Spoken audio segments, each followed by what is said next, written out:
Good morning students. देखिए, हमने आपकी बीएससी थर्ड ईयर में जो पिछली क्लास ली थी उसके अंदर हमने आपको बताया था कि हर्डमानिया जो यूरोकोडेटा का सदस्य है। आज हम जो आपको बताने जा रहे हैं कि हर्डमानिया के आपको स्ट्रक्चर मैंने बता दी थी। इसकी जो किसके द्वारा ये ढका रहता है, टेस्ट के द्वारा ढका रहता है। ट्यूनिसिन का जो कवच पाया जाता है उसके बारे में मैंने आपको बता दिया था। आज इसकी हम स्ट्रक्चर के बारे में कंप्लीट बता दिया था। आज हम इसका एलिमेंट्री कैनाल पढ़ेंगे, यानी डाइजेस्टिव सिस्टम पढ़ेंगे। तो हर्डमानिया का डाइजेस्टिव सिस्टम,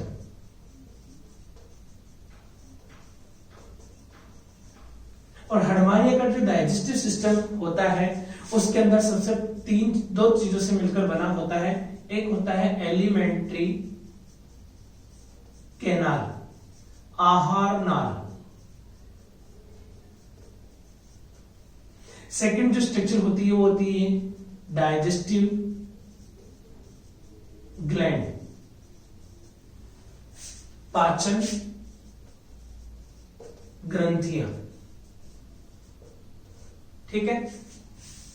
अब सबसे पहले जो हम पढ़ेंगे इसके अंदर एलिमेंट्री कैनाल पढ़ेंगे। किसकी स्टडी करेंगे हम? एलिमेंट्री कैनाल की हम स्टडी करेंगे। तो देखिए, एलिमेंट्री कैनाल का अगर आप डायग्राम देखते हैं तो एलिमेंट्री कैनाल में सबसे बड़ा जो पार्ट होता है ब्रेंकियल सैक, जिसे हम फेरिंग्स भी बोलते हैं। क्या बोलते हैं? फेरिंग्स। ठीक है। तो इसका देखिए डायग्राम हम देखेंगे।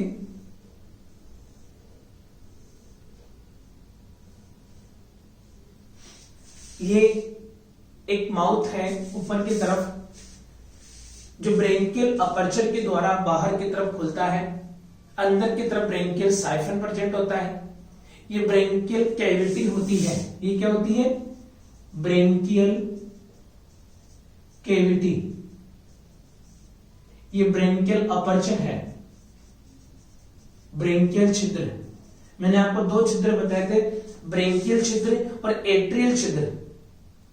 ब्रेंकियल छिद्र ब्रेंकियल साइफन में खुलता है, एट्रियल छिद्र एट्रियल साइफन में खुलता है। ठीक है। और ये नीचे की तरफ ब्रेंकियल कैविटी के अंदर खुलता है। ये देखो, इसकी फेरिंग्स है।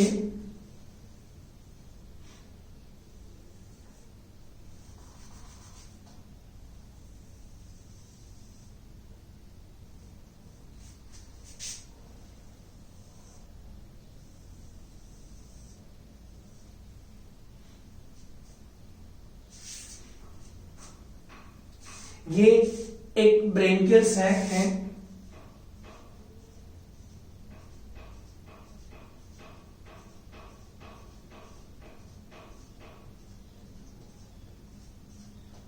ये छोटे छोटे छिद्र हैं फेरिंग्स के अंदर, इन्हें बोलते हैं स्टिग्मेटा।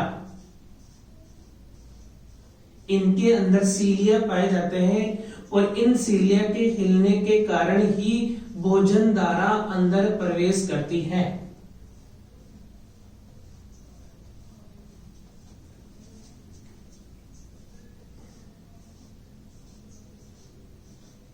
ये इस फेरिंग्स की जो फर्श होती है उसे बोलते हैं हम एंडोस्टाइल। क्या बोलते हैं इसको? हम एंडोस्टाइल। ठीक है। ये देखिए, अगर इसको हम देखते हैं तो ये डोर्सल लेमिना है। ये डोर्सल लेमिना, ये इसोफेगस। ठीक है। ये इंटेस्टाइन, ये स्टोमक है। और स्टोमक के चारों तरफ बाइलोब्ड एक स्ट्रक्चर प्रेजेंट करती है, इसे बोलते हैं हम लीवर। लीवर की राइट एंड लेफ्ट लोब, दो लोब पाई जाती है। राइट लोब ऑफ लीवर ये होती है, राइट लोब ऑफ लीवर। ठीक है। इंटेस्टाइन खुलती है रेक्टम में, और रेक्टम खुलता है एनस के द्वारा बाहर की तरफ। और इस यू आकार की जो ये ग्लैंड होती है, इस ग्लैंड के बीच में यानी काफी सारे खंडोयुक्त गोनेट्स प्रेजेंट होते हैं। बाइलोब्ड यानी इसके अंदर दो पालियां होती है, बाइलोब्ड गोनेट्स, जो एक छिद्र के द्वारा गोनोफोर के द्वारा बाहर की तरफ खुलते हैं। ठीक है।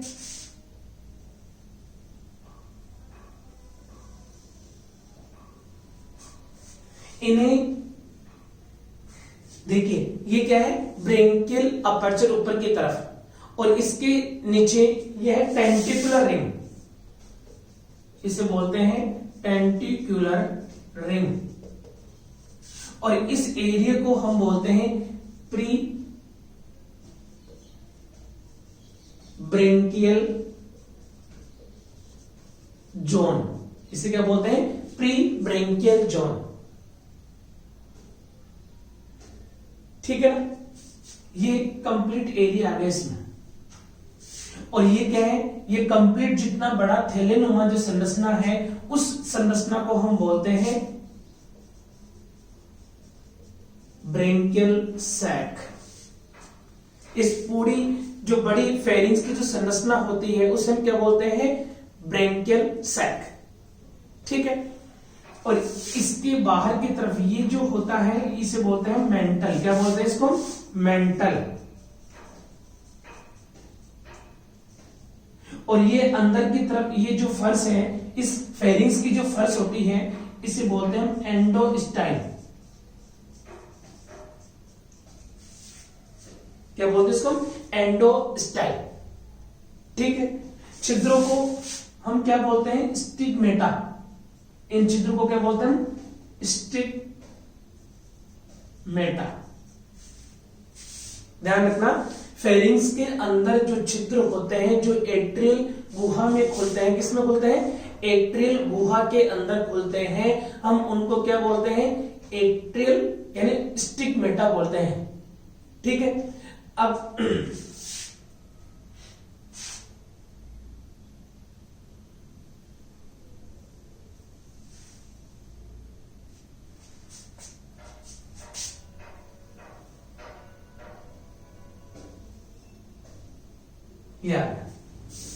ये जो है इसे बोलते हैं एट्रियल कैविटी। Atrial cavity. और ये इस चित्र एट्रियल अपर्चर, अपर्चर को बोलते हैं हिंदी में छिद्र। इस एट्रियल अपर्चर के द्वारा बाहर की तरफ खुल जाएगा। ठीक है। तो देखिए, ये हमारा एलिमेंट्री कैनाल का एक डायग्राम है। ठीक है। जिसे हम, ये स्टोमक है, यहां पर ये कौन सा है, स्टोमक। देखिए, सबसे पहले लीवर के कितने लोब हैं, 2 लोब्स हैं, right and left. Right and left 2 lobes के अंदर लीवर बैठा होता है। ये डाइजेस्टिव एंजाइम्स को स्टोमक के अंदर डालता है। और डाइजेस्टिव एंजाइम कौन कौन से होते हैं, प्रोटीएज, लाइपेज, ठीक है, और कार्बोहाइड्रेटेज। प्रोटीएज भोजन में उपस्थित प्रोटीन को तोड़ेगा और एमिनो एसिड में कन्वर्ट कर देगा। लाइपेज फैट को तोड़ेगा, फैटी एसिड एंड ग्लिसरॉल में कन्वर्ट कर देगा। कार्बोहाइड्रेट जो पॉलीसेक्राइड्स होती है उनको मोनोसेक्राइड में कन्वर्ट करने का कार्य करता है। तो इस प्रकार का देखो, सबसे बड़ा इसके अंदर अगर पोर्शन देखा जाए तो ये जो ब्रेंकियल सैक है, थैलेनुमा जो संरचना होती है वो होती है।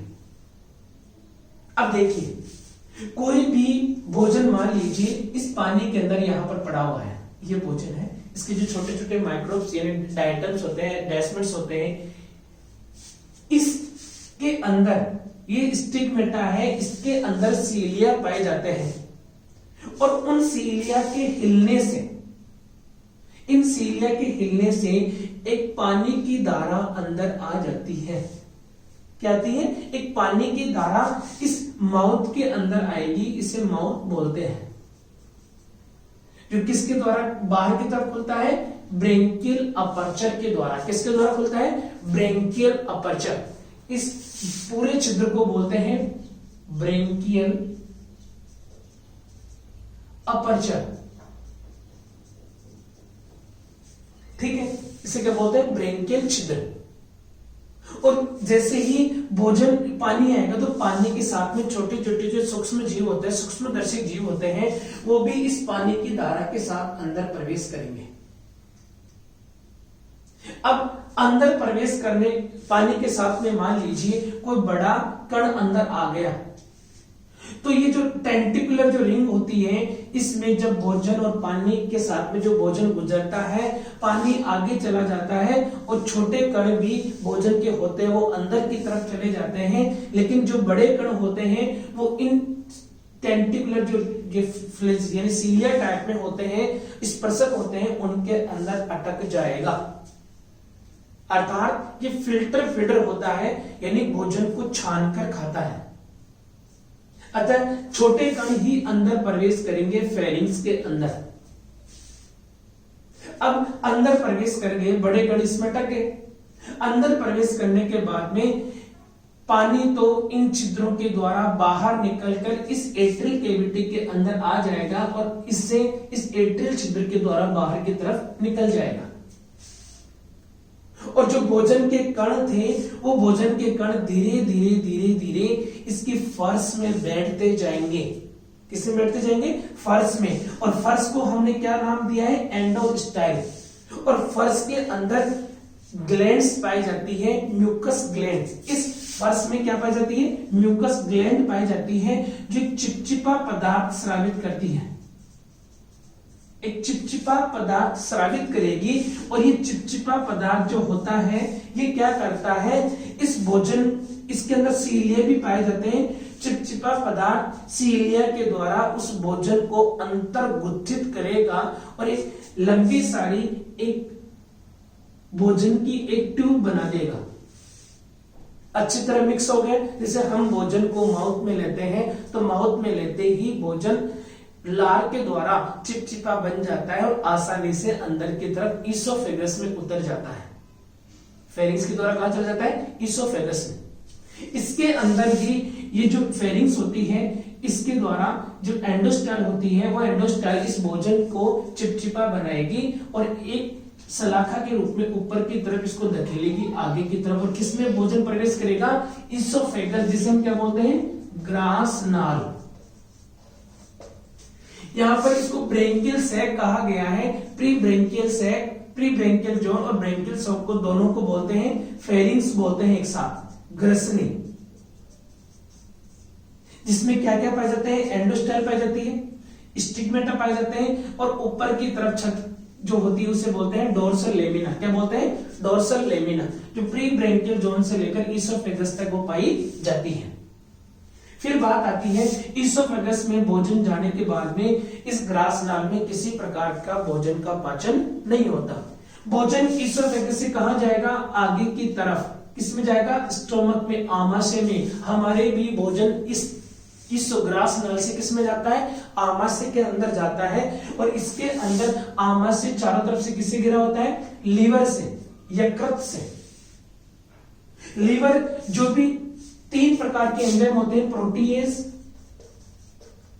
लाइपेज और कार्बोहाइड्रेटेज। कार्बोहाइड्रेटेज जिसे एमाइलेज भी हम बोल सकते हैं। ये तीनों प्रकार के हार्मोन जो एंजाइम्स होते हैं इसमें स्रावित करेगा, जिससे भोजन के अंदर उपस्थित प्रोटीन, कार्बोहाइड्रेट और लिपिड, इन तीनों का पाचन हो जाएगा। पाचन होने के बाद में भोजन जाएगा इंटेस्टाइन में, आंत्र में। आंत्र में पचे हुए भोजन का अवशोषण होगा। क्या होगा, अवशोषण। अवशोषण होने के बाद में अपचित भोजन होगा और रेक्टम के अंदर आ जाएगा, मलाशय में। और रेक्टम में आने के बाद में समय समय पर इसको एनस के द्वारा बाहर छोड़ दिया जाता है। ये आ गया और ये किसमें आ गया वापस, ये जो एट्रियल गुहा थी, एट्रियल जो गुहा होती है उस एट्रियल गुहा के पानी में आ जाता है और यहां से ये आसानी से इस छिद्र के द्वारा, इस एट्रियल छिद्र के द्वारा बाहर की तरफ चला जाता है अपचित भोजन। तो इस प्रकार से ये एक हडमानिया का डाइजेस्टिव सिस्टम था जो कितने भागों से मिलकर बना हुआ है? 2 भागों से। क्या नाम है? एक तो एलिमेंट्री कैनाल और एक है राइट यानी लीवर, जिसे हम डाइजेस्टिव ग्लैंड बोलते हैं। ठीक है, एलिमेंट्री कैनाल में सबसे पहले माउथ, फिर बकल कैविटी जिसे हम ब्रेंकियल कैविटी बोलते हैं, tentacular rings, pre branchial zone, branchial sac, stigmata, endostyles, ठीक है, इसोफेगस, ये dorsal lamina, oesophagus, stomach, intestine, rectum, anus, इतने भागों से मिलकर एलिमेंट्री कैनाल बनी होती है। ठीक है, भोजन लेने का तरीका मैंने आपको बता दिया कि इन छिद्रों के जो सीलिया होते हैं, स्टिग्मेटा में जो सीलिया होते हैं, इनके हिलने से एक जलधारा अंदर प्रवेश करती है और उस जलधारा के साथ में जो इसका जो भोजन होता है वो भी अंदर प्रवेश कर जाएगा। बड़े कण यहीं पर अटक जाएंगे, छोटे कण अंदर आ जाएंगे। पानी तो इन छिद्रों से बाहर निकलकर इस एट्रियल कैविटी के द्वारा बाहर निकल जाएगा, लेकिन भोजन के कण धीरे धीरे पेंदे में, फर्श में बैठ जाते हैं, एंडोस्टाइल में जाकर उसमें म्यूकस जो ग्लैंड होती है वो म्यूकस का सिक्रेशन करती है और म्यूकस का सिक्रेशन करने के बाद में उस भोजन में जो यहाँ पर सीलिया होते हैं इस एंडोस्टाइल के अंदर, वो सीलिया इस भोजन को अंतर्गुत्थित करके लसलसा बनाकर किस में भेजता है? इसोफेगस में। इसोफेगस में किसी प्रकार का कोई पाचन नहीं होता है। इसोफेगस भोजन को भेजेगा स्टमक के पास में, आमाशय के पास। आमाशय के अंदर चारों तरफ से किससे घिरा होता है? लीवर से। लीवर जो भी डाइजेस्टिव एंजाइम होते हैं, पाचक जो एंजाइम होते हैं, उनका सिक्रेशन इस भोजन के अंदर आमाशय में करेगा। आमाशय में भोजन का पाचन होगा। पचित भोजन कहाँ जाएगा? आंत्र में। यू आकृति की आंत्र होती है। इस आंत्र में जाने के बाद में पचित भोजन का अवशोषण हो जाएगा। अपचित भोजन कहाँ जाएगा? इस मलाशय में, रेक्टम में। रेक्टम में अपचित भोजन इकट्ठा होगा, जिसको समय समय पर एनस के द्वारा इस बाहर एट्रियल कैविटी के अंदर छोड़ दिया जाएगा। उस एट्रियल कैविटी से अपचित भोजन इस छिद्र के द्वारा प्राणी से बाहर निकल जाएगा। तो यह है हमारा हडमानिया का एलिमेंट्री यानी डाइजेस्टिव सिस्टम। नेक्स्ट क्लास होगी, उसके अंदर हम इसका एक तो नर्वस सिस्टम पढ़ेंगे और एक इसमें रेस्पिरेटरी सिस्टम। देखो, रेस्पिरेटरी सिस्टम का मैं आपको बता दूं, रेस्पिरेटरी सिस्टम के अंदर एक तो मैंने आपको वेस्कुलर एम्पुला बताया था, जो इसके अंदर जो छोटे जैसे जो टेस्टिस होता है उसके अंदर जो ब्लड वेसल्स होती है, उनके अंदर लास्ट ब्लड वेसल्स का जो स्ट्रक्चर होती है वो ऐसे फैली हुई संरचना में होती है, इसे बोलते हैं वेस्कुलर एम्पुला। तो ये हमेशा किसके संपर्क में रहती है? पानी के। तो पानी में से O2 अंदर ले लेती है और CO2 को पानी में छोड़ देती है। इसके अलावा जब पानी अंदर प्रवेश करता है, फेरिंग्स के अंदर प्रवेश करता है, तो इन छिद्रों से बाहर निकलता है। तो इसकी जो ग्रसनी होती है, उस ग्रसनी के अंदर काफी सारा ब्लड, जैसे मान लीजिए ये ग्रसनी है, इस ग्रसनी के अंदर ये छिद्र है, ठीक है। अब इन छिद्रों से पानी बाहर निकलेगा तो इसके संपर्क में आएगा, और इसके संपर्क में आएगा, इसमें काफी सारा ब्लड भरा हुआ है, तो पानी इधर गुजरेगा, इस छिद्र से ऐसे निकलेगा, तब इस ब्लड में जो CO2 होगी पानी में छोड़ दी जाएगी और पानी में से O2 को ये ब्लड अपने अंदर ले लेता है। तो इन छिद्रों से जो पानी निकलता है बाहर, उस समय O2 और CO2 का आदान प्रदान होता है। इसमें कोई विशिष्ट श्वसन अंग पाया नहीं जाता, सिर्फ ग्रसनीय क्लोम दरारों के द्वारा पानी में से O2 को खींचा जाता है और CO2 को छोड़ा जाता है। इसके अलावा सहायक श्वसन अंग के रूप में इसमें क्या पाई जाती है? ब्रेन, यानी जो वेस्कुलर एम्पुला बताई, टेस्टिस की जब संरचना बताई थी मैंने, सॉरी टेस्टिस नहीं, टेस्ट की जो संरचना बताई है, उस टेस्ट की संरचना के अंदर जो वेस्कुलर एम्पुला पाए जाते हैं, संवाहनी एम्पुला पाए जाते हैं, उनके अंदर ब्लड भरा रहता है। जैसे ये पानी के संपर्क में आती है, पानी में से O2 को खींच लेती है और CO2 को छोड़ देती है डिफ्यूजन प्रोसेस के द्वारा। तो ये हो गया इसका श्वसन तंत्र और ये है इसका डाइजेस्टिव सिस्टम। नेक्स्ट क्लास में हम पढ़ेंगे नर्वस सिस्टम और रिप्रोडक्टिव सिस्टम और एक क्या नाम है सर्कुलेटरी सिस्टम। ठीक है, जय हिंद।